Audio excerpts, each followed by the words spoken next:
again, isa pa sa na uminit, nagpainit sa ating summer o sa paparating na summer. Happy ano pa rin tayo ha. Happy Women's Month kasi March pa rin po tayo.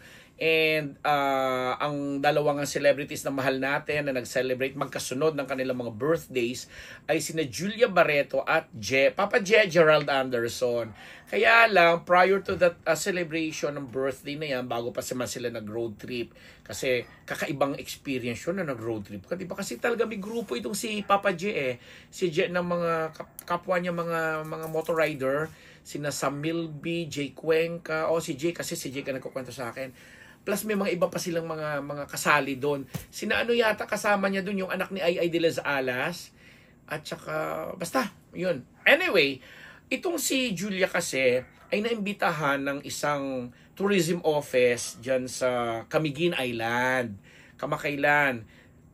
Nagkaroon yata ng pictorial shoot, ganyan-ganyan. And obviously for the promotion ng tourism ng Camiguin Island. Isa sa mga island dun sa Camiguin. Kaya lang merong certain netizen or social media influencer ba or whatsoever, celebrity, na pangalan ni Kako, na parang hindi niya nagustuhan yung nangyari bilang isa siya siguro sa mga nandoon sa nung time na yon na nag-shoot, pictorial, photoshoot itong sina Julia and her team. Sinasabi niya, nag-shoutout siya ng napakahabang litanya na parang pinararatangan niya doon si Julia na di umano porke celebrity, ginagamit ang kasikatan, ginagamit ang popularity, kasikatan na popularity pa, ginagamit yung ganda, ginagamit yung influence and powers or whatsoever para lang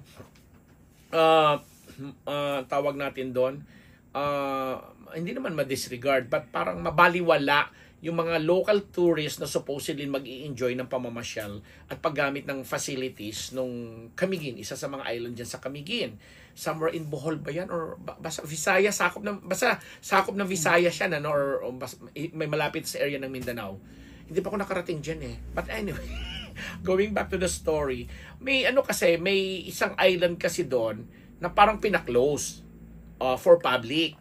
Diba? Tapos parang late na lang na-inform, or correct me if I'm wrong ha, parang late na-inform itong mga nagpuntahang tourist na merong portion nga doon sa island na pinasara or hindi pwedeng puntahan at a certain time or may period Kasi pag photoshoot, pwedeng maghapon yan Dahil nga, itong si Julia Barreto ay may photoshoot doon, may ginagawa. So parang minasama ito nitong Miss Nika ko, na pinararatangan nga niya si Julia na ginagamit yung influence at powers, yung connection sa showbiz para ganyan. Na syempre nag-react si Julia, lalo pat hindi naman totoo yung binibintang sa kanya na ipinasara ni Julia yung bahagi na yun ng island. And klinaro din naman ng mga tourism executives na nag-imbita kay Julia na walang ganung pangyayari, na maayos naman nilang na-inform ang mga local tourists or yung mga nagpunta doon na may isang part nga doon na talagang na for that certain period of time nakasara or hindi pa pwedeng pasukin ng mga local tourists because of what's happening doon sa photoshoot. So anyway, going back to that post, syempre nakasaktan si Julia kasi parang pinalalabas doon masyado siyang entitled, masyadong power tripping or what. Although nagpaliwanag naman na yung tourism executives na nag-invite sa kanya, and klinaro nga na walang kinalaman at walang kasalanan si Julia sa nangyari kasi decision nila yon. But to cut the story short, si Julia ay nag-react. Sabi niya, tinatry nila ng team niya na mag-seek ng legal advice or nagkukonsulta sila ng legal team kung anong pwedeng gawin dito kasi masyado nga namang direkta yung pagtawag kay Julia na power tripper or nag-aano ng impluwensya niya at yung pagkasabi ng direkta na si Julia ang may kasalanan, kung kasalanan man ang tawag doon, o si Julia ang rason kung bakit nakasara yung isang bahagi na yun ng island, ay masyadong masyadong masakit or masyadong nakakaapekto sa personal being nito ni Julia. Kaya nangonsulta sila. But ang sunod na nga pangyayari, parang nag-repost itong si Miss Nika at binura na nga niya yung portion na yon. Although nandoon pa rin yung kanyang paliwanag na na-address na nga ng mga executives ng tourism. Pero yun na nga, lumabas na-capture na ito ni Julia and her team, plus yung nanay niya na si Marjorie Barreto, sinabi niya na, kung nagtatapang-tapangan ka or whatsoever, sana inalam muna yung mga punot dulo ng mga pangyayari kung sino talaga, hindi yung agad-agad kang nag-aakusa at nagbibintang. And on alert, hindi natin alam, maabangan natin yan kung anong magaganap dyan, dahil ang susunod na nating note dyan ay yun na nga naging celebration, parang joint birthday celebration, kasi si Julia 28 na ba or something, habang itong si Gerald naman 30 something na, early 30s na rin siya.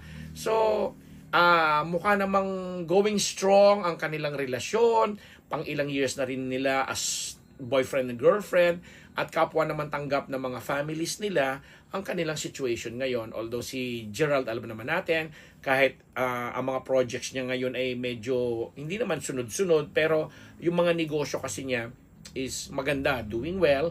And si Julia naman, alam natin, marami rin mga projects siyang ginagawa for TV and movies. So steady, kumbaga. So nung naging celebration nila, na first time yata nilang ginawa, yun nga, nagkaroon sila ng motor ride o nag-trip sila, kung hindi naman nabanggit kung saan lugar, pero I'm sure dito lang yan sa malalapit sa Metro Manila.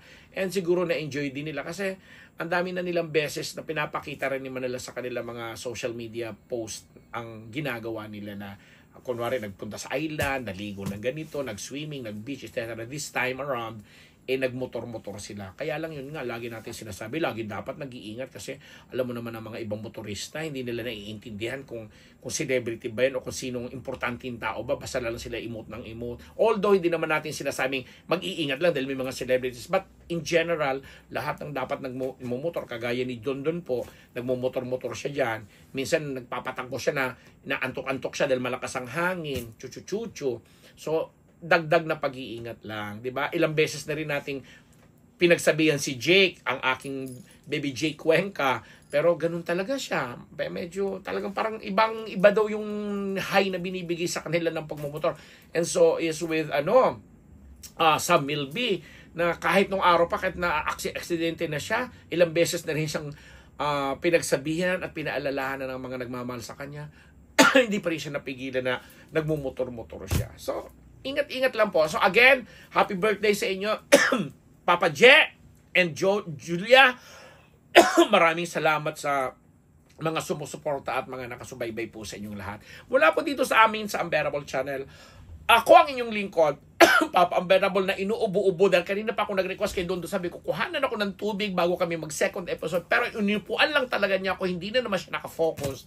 Maraming salamat. Ideal Vision, Dr. Jessica D., Simas Philippines, Colonel Jun D. Mayuga, Mama Shakeable Revilla ng MWell, Dr. Dong Pong Magtibay, Dr. J. Recasata, Dr. Sheila Recasata ng Faces and Curves, Dr. Jess Solis, o diba, Doc Joke, miss na kita ha. At sa lahat po ng mga ka-Team Unbettable, Team Marites, mga nagbabasa po sa akin sa Bulgar, sa Hataw, at sa Chronicle Online Philippines, ako po ang inyong lingkod, Papa Ambet Nabus, nagpapasalamat.